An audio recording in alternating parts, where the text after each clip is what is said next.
जी ने श्रीनाथ जी को पानी में फेंक दिया, पर क्यों? जानने के लिए सुनिए ये कथा। गोवर्धन में हमारे श्रीनाथ जी के एक सखा हुए, गोविंद दास जी। तो जैसे ही गोविंद दास जी पद गाते थे तो गोसाई जी ठाकुर जी का श्रृंगार करते थे। जैसे ही गोसाई जी श्रृंगार लेने के लिए थोड़ा दूर जाते तो ठाकुर जी खड़े खड़े नीचे से एक मोती उठाते और मोती उठा के मारते टक्के गोविंद दास के सिर पर। और जैसे ही गोविंद दास के सिर पर लगती, गोविंद दास कहते, तुम मानेगा नहीं, रुक जा। तो जैसे ही वो मोती लेकर के वापस गोविंद दास मारते, तब तक गोसाई जी वापस आ जाते और गोसाई जी के आते ही वो मोती ठाकुर जी की जगह गोसाई जी के ऊपर जाकर लग जाता। गोसाई जी कहते, ए गोविंदा, तू ठाकुर जी को मोती मार रहा है।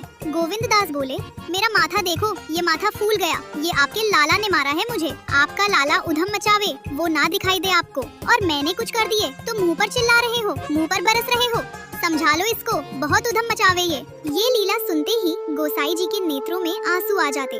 बोले, गोविंदा, तू कितना भाग्यशाली है, तेरे संग ठाकुर जी लीला करें। गोविंद दास के साथ ऐसी ऐसी लीला करते थे हमारे श्रीनाथ जी। तो दोपहर के समय जैसे ही मंदिर बंद होते, ठाकुर जी फेटा कस के आ जाते गोविंद दास जी के पास। ए गोविंदा, चल खेलने चल रहे हैं। ठाकुर जी गोविंद दास के संग खेलने जाते। एक दिन ठाकुर जी बोले, गोविंदा, तू घोड़ा बन जा, मैं तेरे ऊपर बैठकर डोलूंगा। गोविंद दास जी घोड़ा बन गए, ठाकुर जी ऊपर बैठ गए और गोविंद दास की चोटी पकड़ पकड़ के ठाकुर जी चला रहे हैं। अब चलते चलते गोविंद दास रुक गए तो ठाकुर जी बोले, गोविंदा, चल, ए मेरे घोड़ा, चल। गोविंद दास जी बोले, आप थोड़ा उतर जाओ। ठाकुर जी बोले, किस लिए?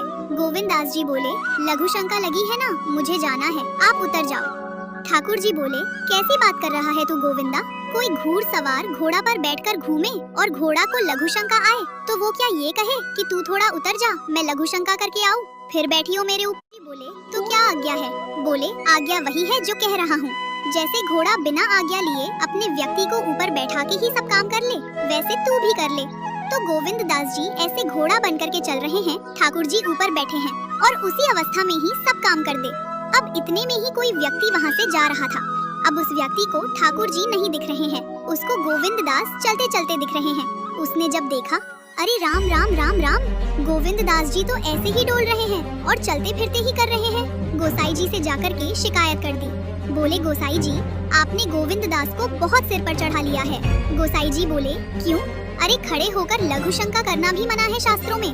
गोविंद दास तो ऐसे ही चलते चलते वस्त्रों में ही कर रहा था, इतना अपवित्र, और आप उसको मंदिर की सेवा देते हो। गोसाई जी को सुनकर के अच्छा नहीं लगा। शाम को स्नान आदि करके दूसरे वस्त्र पहन करके गोविंद दास आए। आकर के गोसाई जी को प्रणाम किया तो गोसाई जी ने मुंह फेर लिया। गोविंद